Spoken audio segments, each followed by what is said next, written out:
Good evening and welcome to my takeover of Consulting Humor's Instagram account tonight. I am Kelsey Creveling and I am so pleased to be here this evening speaking with you all. I've spent the last decade at the intersection between consulting and technology across healthcare and oil and gas industries, primarily specializing in healthcare IT consulting. So really happy to be here with you all. We've already received a number of questions that we're going to be starting out with.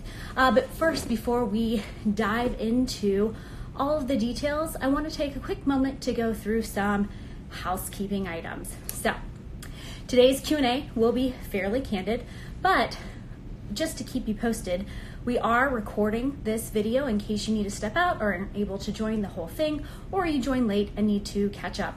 You can certainly watch it later on Consulting Humor's YouTube channel. In addition, throughout today's conversation, I will be taking a few intermissions in order to reintroduce, set expectations, because we will be having people join us throughout. In addition, I've certainly received a couple of requests to my personal Instagram account, K.A. Creveling. Just please note that is a private account, so please don't be offended if I don't accept your friend request. I do keep that to just family and friends who I have met in person. And it's a pretty boring account. It's really just me and my dog and trying to learn how to cook. I share all of my travel and consulting lifestyle experiences on the stories of my other Instagram account, The Consultant's Closet. All right, and then finally, please be mindful and considerate of the comments and questions that you submit. Consulting is a really small industry, and you always want to be focused on making a great impression. All right, with that, looks like we've got a couple people dialing in. So for today's discussion, we are going to stick to a slightly structured agenda. I will be doing quick introductions and background. I will then be going through some key advice and recommendations for those starting out and continuing to advance through the consulting industry of some of the questions that we received ahead of this live event. That was one of the biggest trends, is how do I either enter the consulting industry and develop effectively, or how do I continue to grow my career? Then we will be taking some of your questions as you're tuning in, and then we will wrap up with whatever time we have. All right, so with that, quick introduction. And this will be a bit of a long form introduction just so you get a background and history. How did I get to where I am? Why would Consulting Humor want to ask me to be a part of this with you all today? So I'm Kelsey Creveling. Like I said, I have spent the last decade or so in the consulting industry working in a variety of different roles and with different organizations to advance their strategic initiatives. I am a native Texan. I am from right south of Houston, and I attended Texas A&M University, where I have a degree in business management. So how did I enter into the consulting realm, and how did I get there? I actually started off in retail. So my first role out of college was to join a large department store in their sales management training program. I very quickly recognized that it was not the position that I had thought I was going to be joining. It wasn't going to be the role that I was expecting. And of course, it was 2008, and the job market was not great. But I felt very strongly that if I stayed with that firm, there was going to be a lot of job enlargement and not the job enrichment that I was actively seeking. So I set out to find a new opportunity. I spent a couple of months looking for new jobs and ultimately landed at a software technology company that was not as well known then as it is today, Epic, in Madison, Wisconsin. So I made the journey to move across country through a January blizzard and relocated and quickly hit the ground running because their structure is very much a sink or swim. Now, many of you who are in traditional consulting roles would be very quick to say, I'm sure, that that was not a consulting role, that you were working for a technology company, and that experience doesn't count. I would argue that yes, while it was not traditional management consulting, I was still very client-facing, still having to be a solution expert, if you will, and then also having to travel constantly. So the experience certainly there parlayed itself nicely into my later tenured roles where I transitioned into consulting. After about 3 years working with Epic, working with healthcare systems across the country, I ultimately recognized that I had gained the experience there that I needed in order to take advantage of that opportunity, and it was time to make a change. I'm a very big believer in don't stay somewhere past when you feel like you're continuing to learn, grow, be challenged. Instead, it's better to say, okay, have I received the experience and expertise that I need? And am I moving forward effectively? And if not, it's time to maybe make a change. So at that point in time, I had an offer to join a consulting firm in Houston, which then took me back to Texas, which I was really excited about, for Alvarez & Marsal. I joined them in their oil and gas IT practice and worked to handle the software selection, RFP process, and ultimately system implementation for a large offshore drilling contractor. So totally different industry, totally different experience. Gained a lot of fantastic perspective from going from working for a software company to now being in the consulting realm, also going from healthcare to oil and gas, just totally different dynamic from that experience. After about a year there and a promotion later, I recognized that I really did want to be back in the healthcare realm. I enjoyed that facet of working with organizations. And I also recognized that I had developed during my tenure at Epic a very specific niche of experience that I wanted to be able to capitalize on, that I felt like the market really needed support and help with. And so I sought the opportunity to join a more boutique consulting firm focused in the Epic healthcare space. At the time, it was a smaller firm that was not very well known and only provided staff augmentation services. I joined with the expectation that I was going to create a strategic service line for that organization around my area of expertise and ultimately help drive some of their capabilities within the strategic markets. After about 2.5 years, the ability to develop great industry expertise, great reputation for the firm. We'd won a couple of accolades and awards, and I had built a consulting line around my area of expertise. We ultimately were actually acquired by Accenture, where I transitioned into a principal director role. After some time there and after selling actually the first integrated strategic project between the two firms, I ultimately recognized that continuing to travel in 2 to 4 cities a week and continue to work at the hour load that I was working, I had to really evaluate, did I want to continue on that path within that type of firm, or was I really missing some of the autonomy that I had previously had when I worked for a smaller firm and got to report directly through senior leadership? So at that point in time, I made the tough decision to actually exit from traditional consulting, and I went out on my own.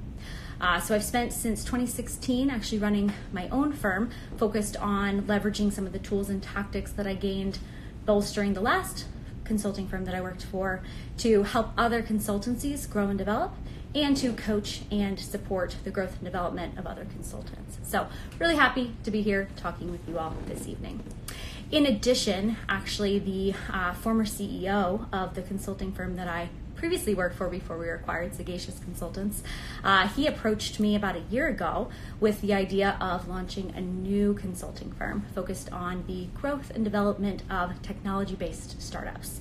So we launched that. It's Sophic Advisors, and we work to support tech startups with all of the capabilities that they might not have access to as a smaller organization.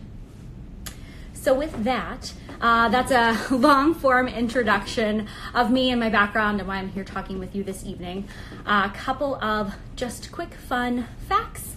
I love to ski. That's why I ended up living in Park City, Utah. Being from Houston, that is not something that I grew up with, but I quickly learned that I actually really did love to ski once I was introduced to it. I've also, like I said, lived in Madison, Wisconsin, as well as Cincinnati, Ohio. In addition, I have a black lab named River. He is 3, and balancing having a pet and traveling is certainly something that, while a challenge, is worth it. All right, so with that, I will take a quick pause, get some water,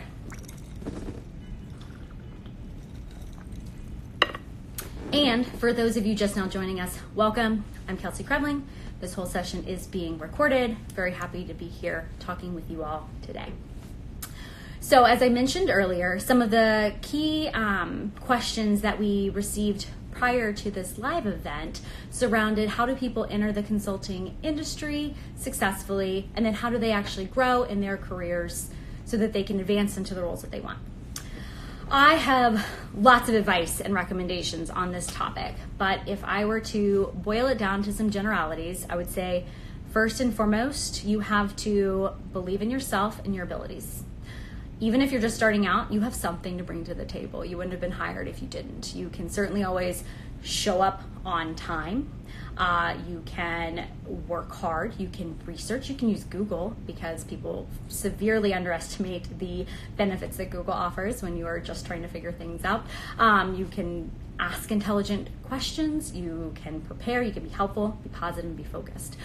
So no matter where you are, whether you're just starting out or you're advancing through your career, knowing that you have an innate skill set and knowing that you have specific abilities that are of value to the firm and to your clients is really paramount to being able to deliver value. I think also always focusing on doing your best and trusting that everything will work out. If you are operating where you are always giving your absolute best effort, that's all you can do. And at that point, you just have to trust that everything outside of that is going to be outside of your control, and that things usually do work out the way that they are meant to. I received some really great advice early on in my career. Think about what the worst thing that can happen and what you would do to handle it.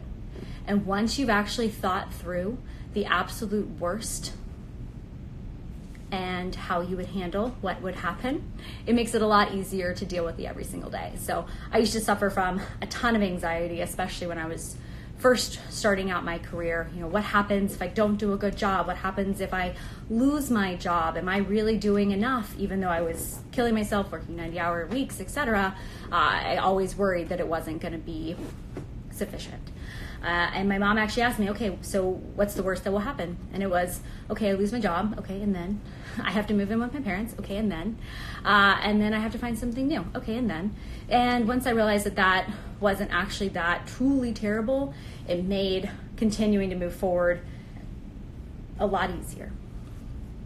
I'd also say prepare. Always be prepared, always be over-preparing if necessary, especially the earlier you are on in your career where you're less confident in your skills and knowledge of something. The more times that you can reiterate, practice, and be ready to go for client questions, client presentations, client meetings, the better off that you will be. I would also say don't sell yourself short. Don't turn down opportunities just because something sounds like it is going to be a challenge or it's not something that you've done before. As I said before, believe in yourself and your abilities, and that's really going to parlay itself well into continuing to take on more and more complicated and challenging opportunities. At the same time, do not wait for anyone to give you opportunities. If you know that you want to be able to do something, you want to be taking on opportunities, you know you want to gain a certain set of knowledge, or you're really interested in an area, do not wait to be staffed to that type of a project. Do not wait to take on or join that type of a leadership team or work group.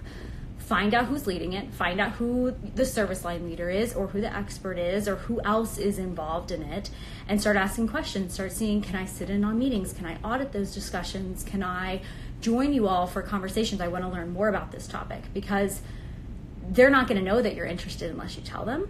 And asking and looking for mentorship and guidance of others within the firms that you work for in the areas that you're interested in is going to go a very long way towards making sure you're getting staffed to projects, engagements, and opportunities that interest you.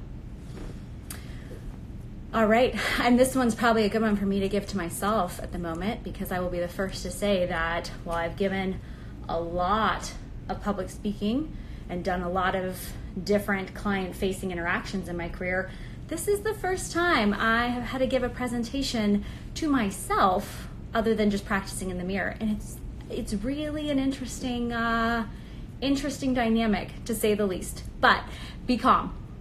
In the midst of your clients freaking out, having issues, having escalations, having problems, adding to that stress by not being calm is only going to make it seem like you don't have a situation under control, like you are not a reassuring source for them.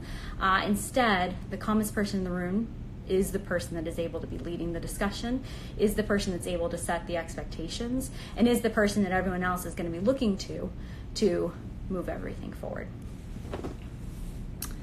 I'd also say be positive. Do not complain. Being negative and complaining is just going to change your headspace and your mindset, and going to change how you actually interact with those that you're working with on your projects, and it can totally change the entire demeanor of the work group that you might be a part of. Versus remaining positive, remaining solutions oriented is going to go a long way towards making a very big difference in the positive outcomes. And then diplomacy, it goes a really long way. I learned this very early on in my career, that being able to dynamically navigate tough and challenging client situations, conversations, personalities is imperative to being able to liaise effectively and to push through your initiatives and ultimately the goals of your engagements. You will not always, and most oftentimes you will not find that you're in easy client interactions. There are always different personalities. There's always going to be politics, and the ability to jump through the necessary hoops, but to do it in a way that everyone feels like they are being heard, that their needs are being addressed, and that you are being considerate and thoughtful with the conversations that you're having, will really go a long way to ensuring that your client feels like they're getting an awesome value and that you are able to deliver upon the objectives of your engagement. This is one that I cannot underscore enough. Prove your rate. In consulting, we have to prove our billable rate every day in every single situation. We have to make sure that we are acting, dressing, and conducting ourselves in such a way that there is never any doubt that we are worth it, because our bill rates are typically pretty high, especially when you take a look at how much one is being paid on an hourly basis.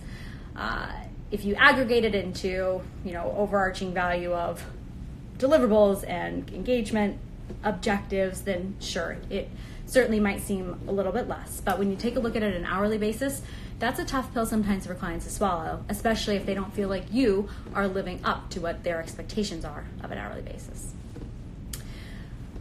I would also say, as a result of needing to prove your rate, determine how you're going to curate a personal brand that you're proud of.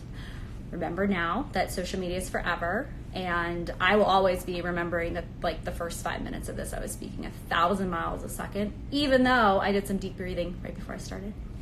But the reputation you build for yourself within a firm is going to extend just beyond just the office. So if you are engaging in events outside of the work world with colleagues, and you're conducting yourself in, you have to conduct yourself in an appropriate manner, because rumors, unfortunately, are a reality. They happen, and you want to make sure that what people are saying about you is positive. I'd also say be respectful of others' time. Make sure that you are working efficiently, that you only call formal meetings when they are absolutely necessary, and that there's very polished and planned agendas ahead of time. Otherwise, things should just be a work session or a phone call or a quick email. But that's one that I think as you're starting out, you don't necessarily know how to ascertain what should be a meeting and what should be an email and when to make the distinction. This is a big one, and I think this one goes towards a lot of the consulting humor memes that discuss please fix thanks. Be solutions oriented. Be focused on actually making sure that you're identifying ways to resolve the problems that you might be dealing with. Do not escalate something to a manager until you have a clear perspective of what actually is wrong and an outline of what has happened and recommendations for resolution. And if it's within your power to control potential remediation actions, start taking those. Because if you give your managers, your directors, your partners problems, they're going to see you as being the problem if you're not actually coming to them with a very clear outline of this is the issue, this is why this is an issue, this is how this happened, and this is what I'm recommending that we do to fix it, and if possible, here's how I'm fixing it. Then they're just going to see it as you're bringing them problems, and their plates are already very busy and full, and that's not a situation you want to be in. Also, take ownership. Make sure that regardless of what no matter what level you are operating at, you are taking ownership for all of the things within your realm of control, and even some of those outside of it, that you are personally working to be accountable for everything that is crossing your desk. Because if not, you're operating in an organization where it's just like, well, that's not my problem. That's not going to move anything forward. That's not going to ensure that the projects are successful. That's not going to ensure that the engagements are moving forward effectively. And that's ultimately not going to get you the standout accolades, promotions, and opportunities that you're looking for. One key point for people that are just joining out of college is also take the role seriously. I've worked with a lot of newer hires who are coming into consulting or into their professional work world, and they think that they can operate within the same status quo that they had in college, where because they were smart, that's going to get them ahead. And unfortunately, in the real professional work world, whether it be consulting or elsewhere, typically just being smart is not going to cut it. Instead, you actually have to prepare, you have to give it your best, you have to take ownership, and you have to work efficiently in order to deliver and become a subject matter expert. I'd also say learn how to recognize that just because something is a high priority to you does not mean it is a high priority to others. So learn how to, right along with making sure you understand how to delineate between meetings and emails, learn how to evaluate the true importance and impact of the issues that you're dealing with. Is this just an issue to me? Is this an issue that impacts more people? Is this an issue that is actually impacting maybe my client, our timelines, the financials, and a budget, and our ability to deliver on time? Because if you inappropriately assess the priority of something and then you try to escalate it, you're likely not going to get the response that you're seeking. So another thing I see all the time on all of the consulting memes is, your partners are ignoring you, they're not responding to you, they're only picking and choosing what they respond to. And the reason for that is they're not ignoring you because they don't care. They are not responding in quite as timely a manner, most likely because they're dealing with other higher priority issues and fires. So they are likely responsible for delivering on multiple projects. They're dealing with staff management. You wouldn't believe it, but HR and staffing takes up a significant bulk of partners and senior directors' time. They also are having to make sure that they're networking with their clients, past clients, current clients, hopefully future clients. They have a dollar target on their heads to be able to sell engagements and opportunities that they're having to meet. And you want them to be selling, because if they're not selling, then they're not landing new opportunities for you to then be able to have roles that you can be a part of. And then in addition, they're also working to meet with clients offline to make sure that they are happy with the results that are being delivered by their project teams. So I would just say, if you want to make sure you are getting the responsiveness from your project leadership that you need, make sure that when you're reaching out to them, it is A, well thought out, B, you're taking ownership for the items, and C, you're summarizing things very effectively so that it is resonating with them and that they can skim it very quickly. Because I can tell you right now, they are not going to spend the time that you think they will and that you spent crafting your communications in order to read it. They need to quickly be able to get the summary of your request to be able to respond. And I think it is very important to learn the difference between being friendly and being friends, both with your clients and those that you work with. There's a very big difference between being friendly and happy and nice and kind and considerate and interested in your clients and your team members and what they're up to and what they're doing, and actually becoming their friend. I think it is a line that you have to be very conscientious of in order to make sure you don't cross it inappropriately or inadvertently or too soon. It is unfortunate to realize that a lot of people are out for themselves and they sadly thrive on putting down others in order to advance. And you don't want to be in a position where you've given someone else that you work with or even a client any leverage that could be used against you. So just a friendly piece of advice: know how to be friendly, but not necessarily become friends with your colleagues and your clients. I also firmly believe that it is very important to learn the difference between confidence and arrogance, and learn how to project confidence in all that you do. Confidence, if you don't know, is the innate belief that your competency and capability are able to offer value. Arrogance is the overinflated belief that you know more than everyone else, and that typically is actually stemming from an internal insecurity sense of self. And as a result, those two things in the workplace do register differently with the clients that you serve, and they will pick up on the differences as well. So, very important to learn the difference between the two. And then I'd say, remember, you are the client, or you are the consultant, you are not the client's employee. And just like being friendly but not being friends, really important to learn how to be one, not the other. Because if you get too comfortable, it can get inappropriate. And once you learn, or once you cross kind of the role of feeling more comfortable with your clients and being more casual with them, it's very hard to take that consultative approach back. This one is a thank you to my dad. He always taught me to constantly improve your position. So start where you are, use what you have, but constantly be working to improve, grow, learn, advance, develop, and improve your current position. And with that, always keep learning and never assume that you want to know everything when you walk into a room. I guarantee there will be people in the rooms that you're in with your clients who know more than you do about one thing or another. You might be brought in to be an expert on a specific topic, but there's certainly going to be able to know a lot more than you about their background, their firm that they work for. They know the history, they have other outside interests outside of work, etc. One thing that I think has also served me well in my career growth is the ability to always find ways to connect other people.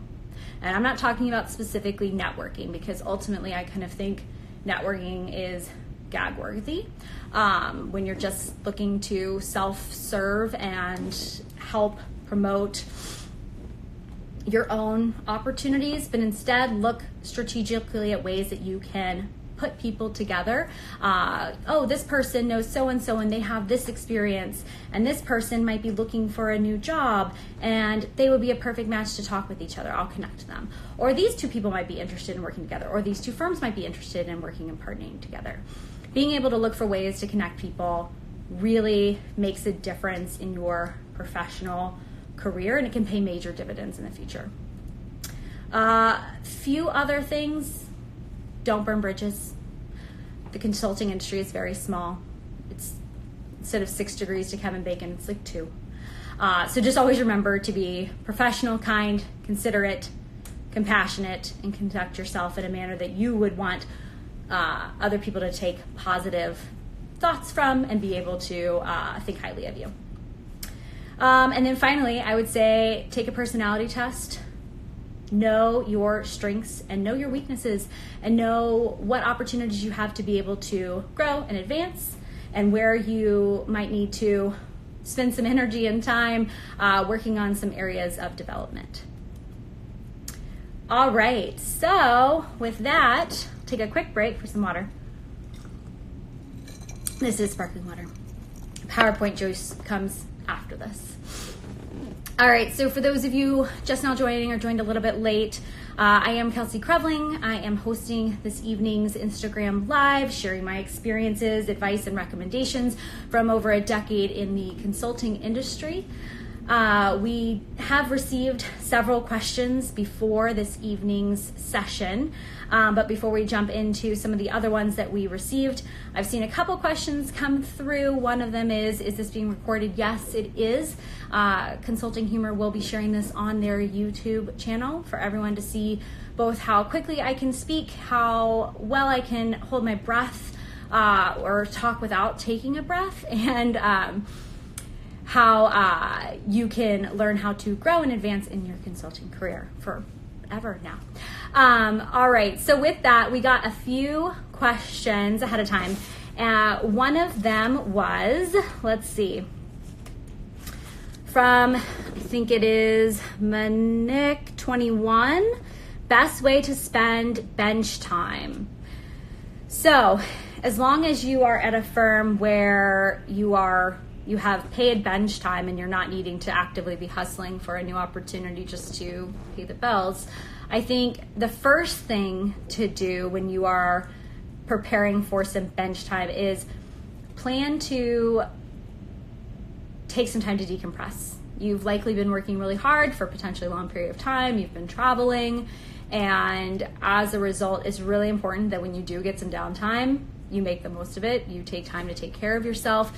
You take time to do what brings you joy, whether that be just relax and binge watch Netflix or take on a new hobby or spend time with family and friends.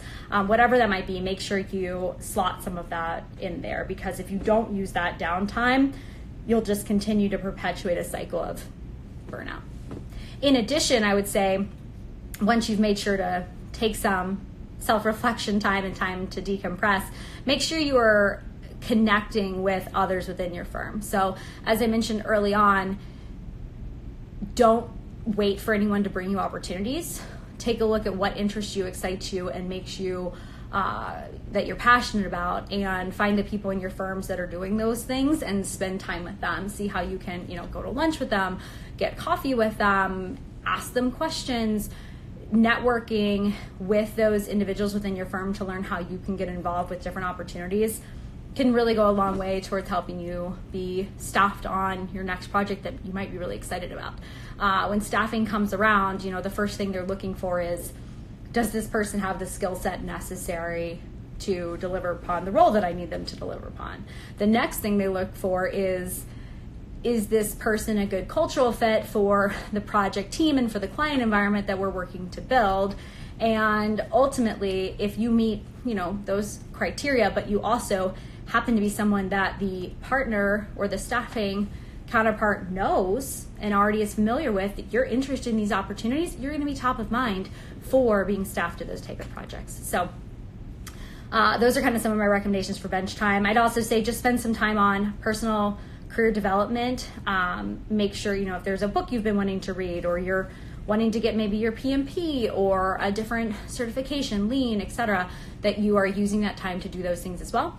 And then if you are spending time getting involved with other people in your firm around areas that you're interested in, there may even be opportunities for you to help with sales and business development efforts, internal tools, materials, documentation.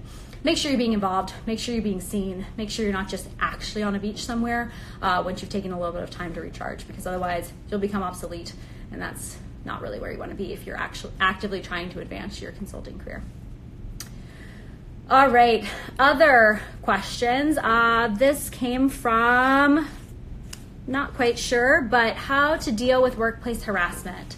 So I think this one is multifold. I think it depends on the type of harassment. I do think that as a culture, we've made major strides in improving the HR provisions and training in place to keep this from being quite as prevalent, but it still absolutely happens. I actually just heard about an incident late last week that I had to report and deal with.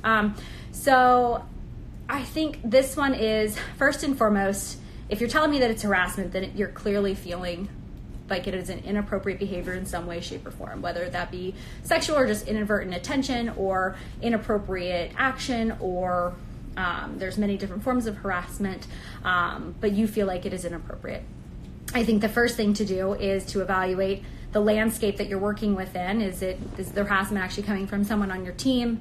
Are you in a position where you can report it to your manager, or is that a situation where it might be awkward to do so? If you are able to report it to your direct manager, then do so. They will then have an obligation to share it with HR. If that would be uncomfortable, then you always have the opportunity to go to HR. They are obligated to handle the matter very immediately and specifically. They should have provisions in place for how they deal with harassment types of claims. I would say that be prepared for being able to discuss what has happened, be able to show concrete examples of what has happened and how you have been made to feel.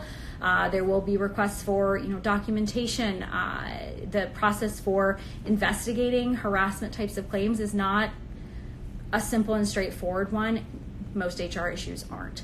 But if you feel like you are in a place where you are being harassed, then report that. And that's not something that anyone should be dealing with in the workplace. And then another question we got from Valeria, I believe. They left Accenture and they're asking, how do they go back? So I'd say, regardless of what firm, it depends on what the circumstances are when you left. Did you leave without burning bridges? Did you leave on a good note? Did you leave under positive circumstances? Does your organization still feel highly of you? In this situation, I believe they exited to industry to go work for their client, and they're now looking to rejoin consulting. That's really common. Consulting firms typically actually really like it when consultants go work for a client, because if they're entering at a high enough level, it means they're going to now be a great advocate for the firm for future work. But once that engagement or opportunity as a full-time employee is run out, they certainly typically welcome you back to join the firm because they valued your skill set once, and now you have that much more. So I would say, did you have a manager that you worked with previously or an HR point of contact? Reach back out to them, let them know what has transpired and the fact that you're not interested in returning. And usually the process for returning is a lot easier than the first time you go through recruiting. And then one other question we got beforehand, before we open it up to everyone on the live.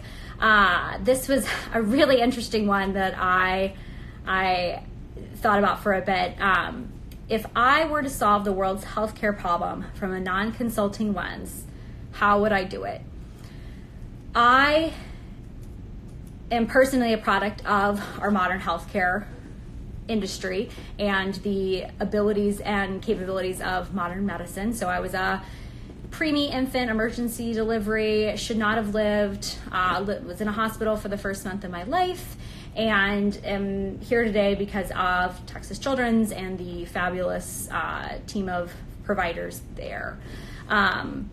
So I fully respect and appreciate the value that modern medicine provides for all of us. That said, I think that as a culture, we have put too much of a burden on our healthcare systems by not relying them only for emergency or emergent type of criticality issues. Instead, many of our healthcare costs come from chronic illnesses, and many of those, I won't say all, many of those are a product of our diet and lifestyle choices. And so for me, I think the biggest way that we could make a profound impact on our healthcare challenges from a funding perspective, from overinflated costs, from providers not being fairly compensated for the work that they do, would be to truly change the dynamic of how people approach their own healthcare and to make them change their mentality that I shouldn't just think that I can take a pill and that will resolve everything, because in reality, that's going to now contribute and snowball to a host of other issues. Instead, I would say, take a look at what diet and lifestyle choices are you making to help you be the healthiest version of yourself before you even need to enter the healthcare realm. Because once you start in on the path of needing to see doctors and support services regularly, that then becomes that much harder to heal yourself through the food and lifestyle choices that you're making. So I think if I were to take a non-consulting, non-standardized healthcare lens approach to how would I resolve our healthcare challenges today, would be to change people's mindset to take their own healthcare into their hands and to make better lifestyle and dietary choices so that they don't need much of the healthcare support that exists, and that then healthcare could really just focus on the truly emergent type of issues and care that they are able to provide. All right, so with that, going to open it up to a couple of questions that we've received. Let's see. We've gone through some of those. No, I'm not sharing my number, but thanks. How to deal with BS politics in the office place. I think the first thing to always do, and I mentioned this earlier, is to be diplomatic. I think take account of what the political situation at your organization is. Find out who the key players are. Find out who you need to be interacting with, who's the decision makers, who has the different personality traits that might be a little bit more triggering in nature. And learn how to interact effectively with them. I think always going into every circumstance and situation with an open mindset and thinking about the fact that everyone is hopefully working hard to do their best, but they're doing it from their own perspective and from their own point of view.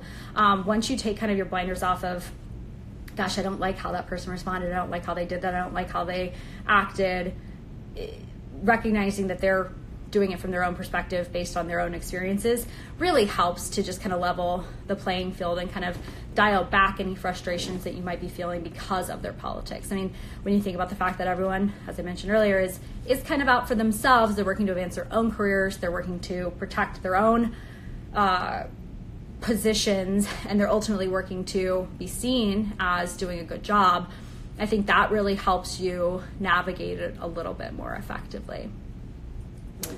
All right. At what point do I recommend doing an MBA as a consultant, manager, etc.? So I do not have an MBA. It is something that I considered really strongly after I left my first job and entered into the formal consulting industry. I went through much of the application process. I had recommendations ready to go, and I was going to many of the different schools in Houston's events just to get to know people and understand their programs. For me, I think an MBA is really great if a couple things are true for you. Number one, you don't have a business undergraduate degree. Number two, you are not trying to change industries or fields within an industry. So for me, if I was going to go get an MBA, I already had a business undergraduate degree. So when I looked at the course load, I recognized that, hey, I've already taken a lot of these classes. Am I going to need more of them? I also wouldn't have been trying to change industry. Like if I was trying to leave healthcare consulting and go into iBanking, like that would be a really big change. As a result, I would need to do something to jumpstart that transition. Also, I think for a lot of people going and getting their MBA, it's a really great opportunity to network and to build some really great relationships that they might not have had access to previously. I'm someone who I talk to everyone. I can network with people on planes and in airports, and I talk to people in the grocery store lines, and I've never found that to be a challenge. And as a result, I didn't feel like I was looking for that out of an MBA program. And then ultimately, you really have to evaluate the financial cost of one. So it is a significant investment, especially if you're going to leave your current employment for a period of time in order to take on an MBA program. And you don't also, you're either funding it yourself and you're not working, or you don't have a firm who's also maybe subsidizing some of the cost of it. So all factors to take into account when looking at it as an MBA program right for me. For me, ultimately, I decided that it was not the right fit. That doesn't mean it's not the right fit for many people if they're fitting any one of the criteria I just mentioned. In terms of at what point do I think it makes sense, it depends on what type of MBA program you're going into and what are you trying to do with it. Are you trying to just further your career in a specific track, or are you trying to actually change and pivot? If you're trying to change and pivot, then doing it earlier on so that you can, not spend too much time in one field and then switch to another, that can be valuable. If you are, maybe trying to advance in the ranks and then go into being an executive or VP within one of your clients that maybe requires an MBA, at that point I'd say, doing it after being at least a manager level is going to yield you a lot more experience in the real world to be able to relate to the others that happen to be in your MBA class. It also depends on the type of MBA program you're doing. Are you doing a standard MBA program, a professional MBA program, or an executive MBA program? Typically, executive MBA programs are targeted for much more senior tenured individuals with 20 years of experience, oftentimes those who started off in areas outside of a traditional business track, and they're now needing to advance into roles within the organizations that are business focused, and they need that type of training in order to do so effectively. All right, let's see what else.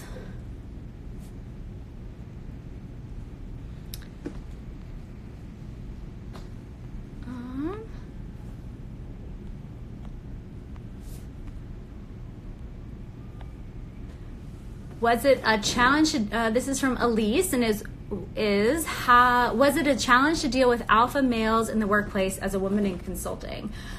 For this one, I've seen both sides of this. So I think in the healthcare realm, you don't experience this as much, especially, I started off at a firm that was female owned, so we really didn't experience any of that type of dynamic. However, I'm from Houston. I went to school in Texas, and actually in our business school, next to the student newspaper, which at the time I didn't think anything of, but was a Bride magazine, which looking back on it is kind of a skewed thing to have in the business school right next to the student newspaper, that type of mindset of, and when you're ready for your wedding, because that's why you're here for your MRS degree.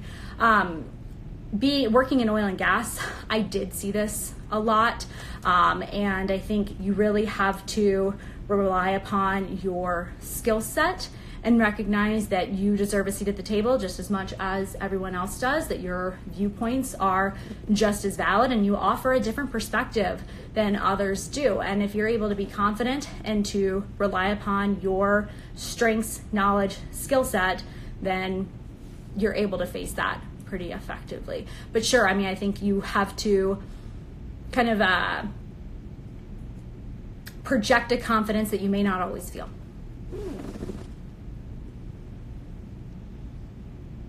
All right, this is a good one. How do you know when you can refer to yourself as an expert in your field? So we used to refer to ourselves as subject matter experts, or SMEs. However, when we were acquired by Accenture, we actually had to change all of our contract language to reflect SMAs, or subject matter advisors, because there is actually a legal obligation to, when you can refer to yourself as an expert, it typically means you have a very specific credential, like you are a physician or you are an attorney and you are credentialed in your field, and you can now be held liable for the advice and the recommendations that you might give. So number one, I'd say be conscientious of referring to yourself specifically as an expert versus just, I am a tenured advisor who has this tremendous amount of experience in this realm.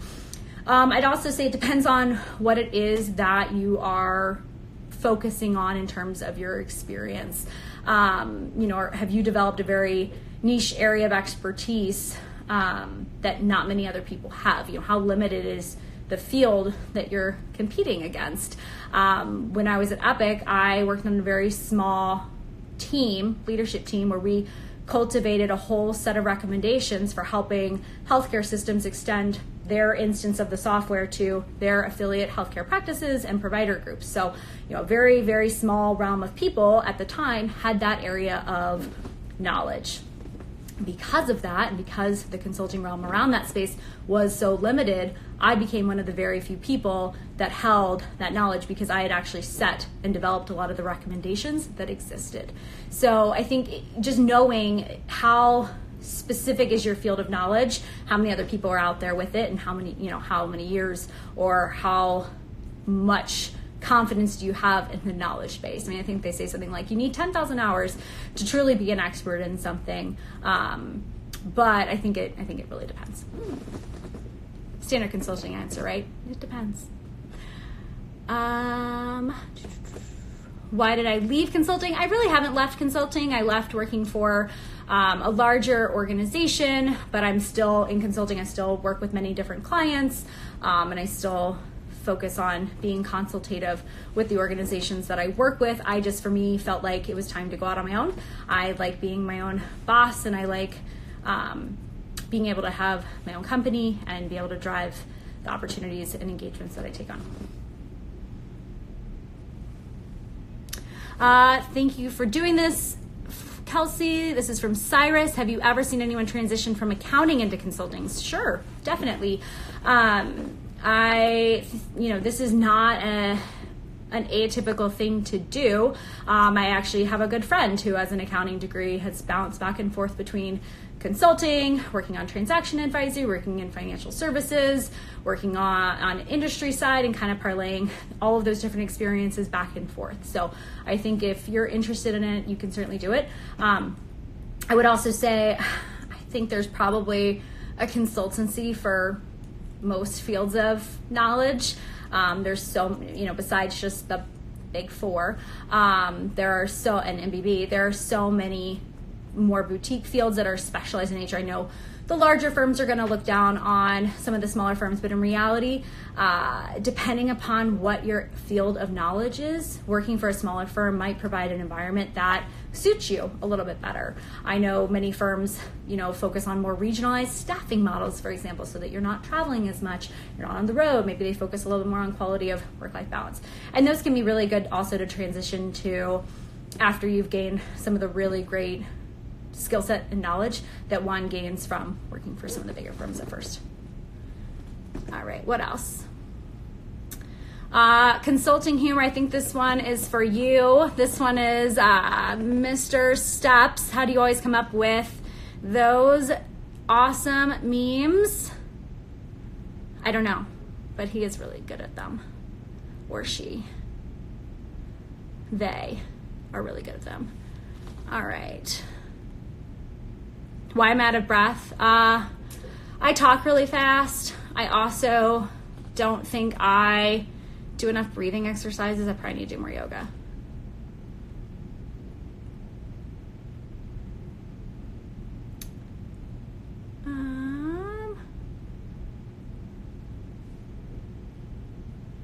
Best resource found when preparing for case interviews, and any tips. I think, I haven't really used a lot of the standard materials out there. I think you could probably go to MBA Chic. Their Instagram account has a ton of great recommendations and advice for people considering their MBA, and they can help you out with that one. All right.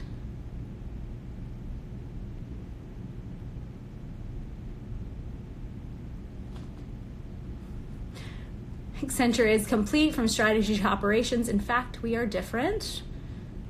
All right. Go Texans. Nice. This account is great. Go Consulting Humor.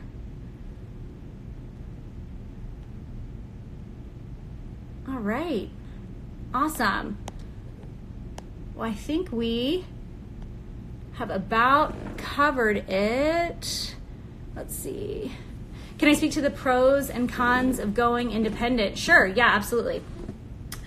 So I think pros are, we talked about some of other things that you deal with.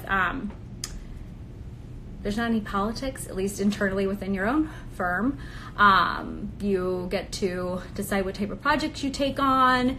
There's a lot of sense of empowerment by creating your own firm and taking that type of an initiative. I will be perfectly transparent. It is a lot of work.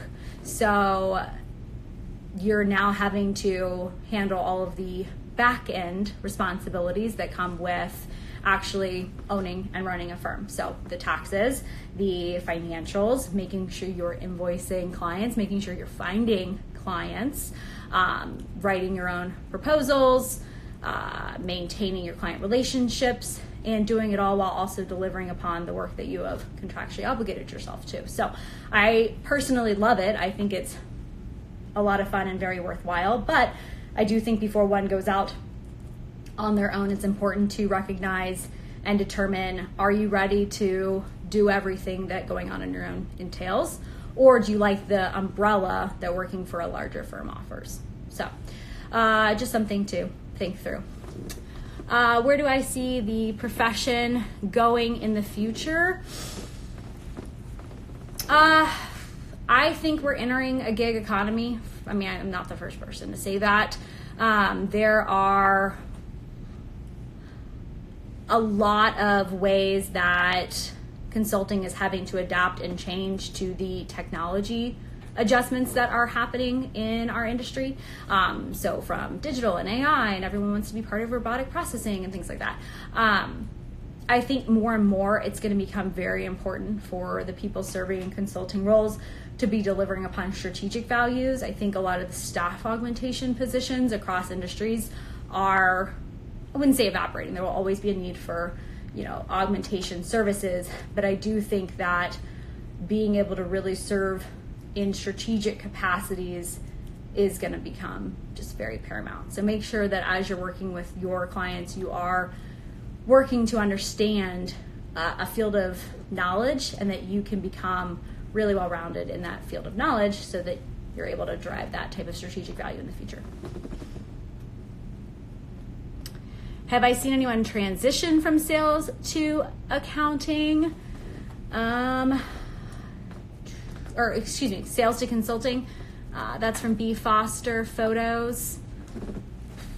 From sales to consulting, I've seen from consulting to sales. I'm sure it's happened. I think it depends. I think in sales, depending upon your field of knowledge, you can make the change, but oftentimes the perspective that one has when they are in sales is very different than what one has when they're having to be in a delivery facing role. And as a result, it's not always an easy transition. I think it's easier to go from consulting to sales than from sales to consulting. We've been live for a day and a half. Damn. Yep, we have an hour, so we've got 3 more minutes left.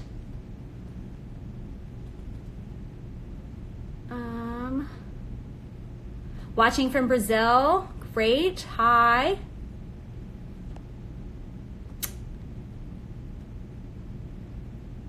How was my time with Epic? Was it a big jump to consult in healthcare? I think it is a big transition just because at Epic you do have some very specific blinders on, focused on the software with a client. And once you start in the consulting realm, you recognize that your healthcare clients have a lot of other initiatives besides just their Epic implementations to deal with. So it wasn't a hard transition, but it does take a change in focus.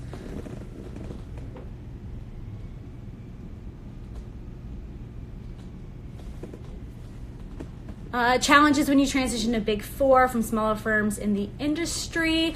I think one of the big ones would be that Big Four or the larger firms are just going to have a very big support network, big back office operations. And a lot of the smaller firms are not going to have all of the same structures in place, and that does take some getting used to. Is it wise to jump around firms or to stick to one firm?